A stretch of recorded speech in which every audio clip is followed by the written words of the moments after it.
If you ask 10 jiu-jitsu practitioners why they train, you'll generally get 10 different answers. They train because it helps them stay fit. They train because it gives them self-defense skills. They train because it makes them more confident. They train because they love the camaraderie. They train because it's a mental reset from the daily grind, and so on. The flip side of that is if you ask 10 people why they quit jiu-jitsu, you're also gonna get a bunch of different answers. I got busier at work, some obligations in my life changed, oh, I was getting some injuries and I need to get ahead of them, and so on. But in my view, the reason why people train jiu-jitsu and the reason why people quit jiu-jitsu is far, far more fundamental than that. In fact, there's one specific reason why people train, and it's the same reason why people quit. What is that reason? Let's talk about it.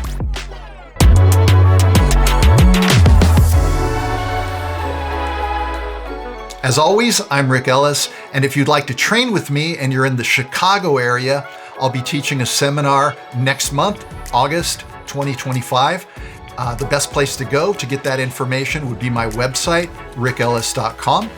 And also, if you're an over 40 practitioner and you'd like to train with me, I encourage you to come out to Old Grappler Summit, Halloween weekend down here in San Diego. Just go to oldgrapplersummit.com to get all the info.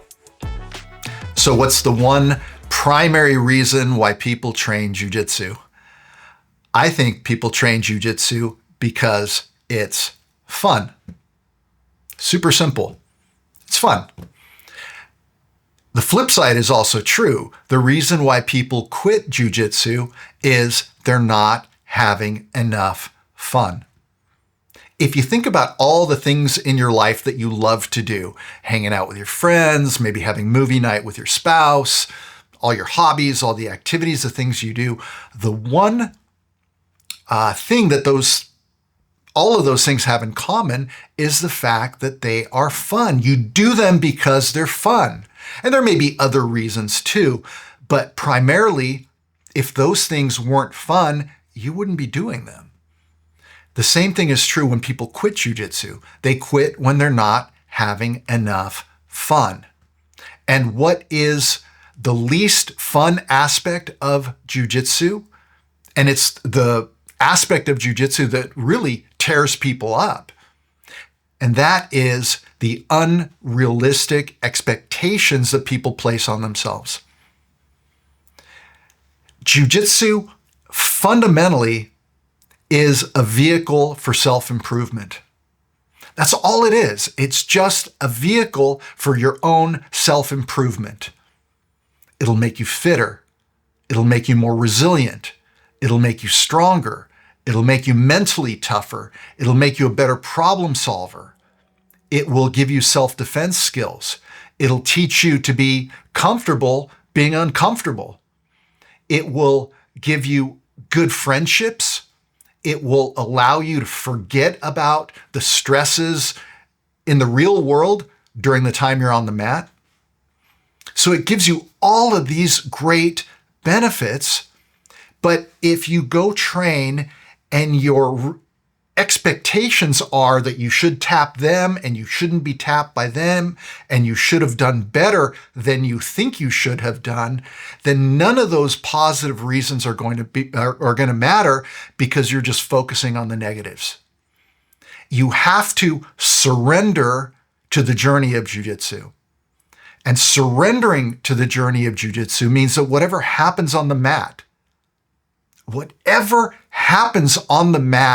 was supposed to happen on the mat, because the lessons that were there for you that day are the lessons that you were supposed to have that day. And if you fight against those things and you leave the academy not feeling good about yourself because you're keeping score and you're thinking that you need to represent your belt perfectly and you got tapped by a blue belt even though you're a purple belt, well, again, that's not going to be a recipe for having fun in jiu-jitsu. And you might say, look, I want to have fun. I want to be playful, but I bump fists with this 25-year-old stud and he comes at me at 100 miles an hour. What am I supposed to do? Well, you can control your pace. You don't have to match the energy they bring. Now, it might mean that you're not as effective against that guy because you're not matching the pace. You're trying to be more playful. But so what? So what? So that young stud gets the best of you. You're playing a conservative game. You're training for longevity. You're training for, to be on the mat in 20 years. Any one role is meaningless. And so you keep yourself within what you can do, and you let the result be whatever the result is. The result doesn't matter. What matters is, did you get better today? And I guarantee every day you train, you're getting better.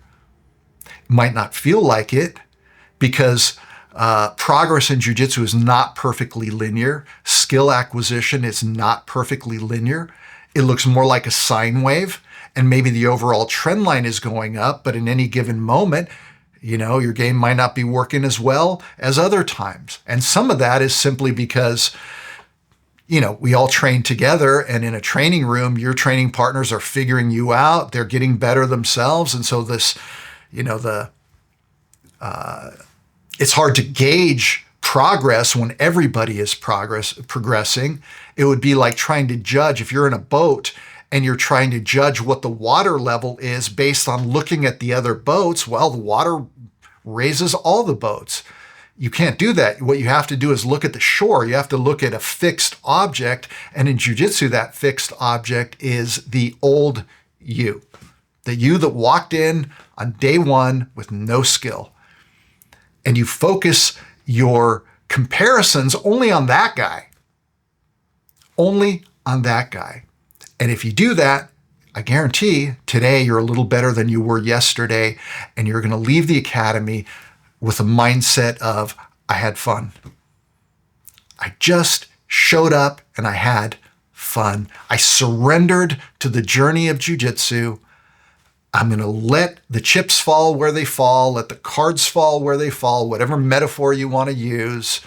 And I'm going to leave the academy not overthinking it, not overanalyzing. Yes, of course, the challenges you face on the mat inform the things that you think about when you're off the mat, because we need to find solutions for those problems. And sure, you go do your research, you watch some YouTube. I keep getting stuck in that position. What's the answer? It doesn't mean that you're not trying to get better. It doesn't mean that you're not trying to improve and that you're not, motivated by the fact that you've got training partners that are getting the best of you and there's a motivator there to do better.